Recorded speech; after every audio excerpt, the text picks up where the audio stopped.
Good morning, good afternoon, good evening, and good night. My name is Savannah Playford, the Director of Youth Ministry at Dixon United Methodist Church. Whenever you are watching this, welcome to today's daily devotion.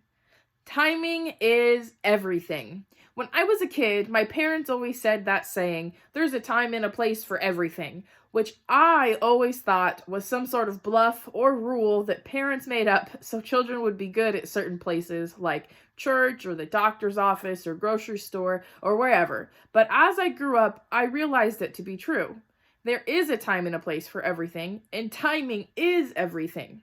I mean, that's literally how our society measures things. How much time do you spend at work? 8 hours. What time do you go to work? 9 a.m. How long were your kids at school? 4 hours. What time is the news on? What time is your favorite TV show on? What time do you have to get your oil changed? You see what I mean? Time and timing is everything.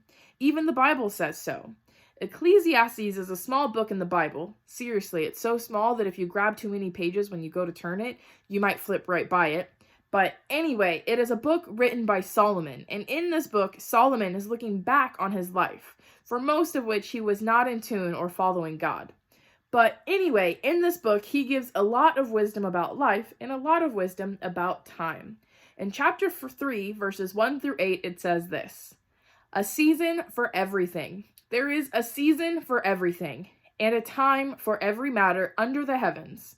A time for giving birth and a time for dying, a time for planting and a time for uprooting what was planted, a time for killing and a time for healing, a time for tearing down and a time for building up, a time for crying and a time for laughing, a time for mourning and a time for dancing, a time for throwing stones and a time for gathering stones, a time for embracing and a time for avoiding embraces, a time for searching and a time for losing, a time for keeping and a time for throwing away, a time for tearing and a time for repairing, a time for keeping silent and a time for speaking, a time for loving and a time for hating, a time for war and a time for peace.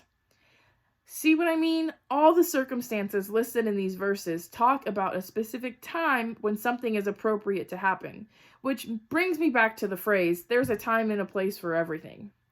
As humans, we make time for a lot of the things listed in these verses.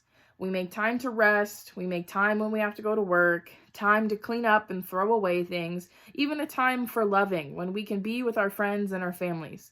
But do you know what we as believers often forget to make time for? For God. And hey, just a little secret to peace and stillness, it is time to discover, accept, and appreciate God for his guidance and all of his timing. That should be the most important time of our day. So I challenge you for today, tomorrow, or the next week, set aside time to answer some of these questions.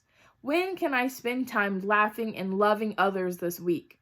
When can I spend time with my thoughts and with myself? And most importantly, when can I set aside some time with God? Don't forget, there's a time and a place for everything.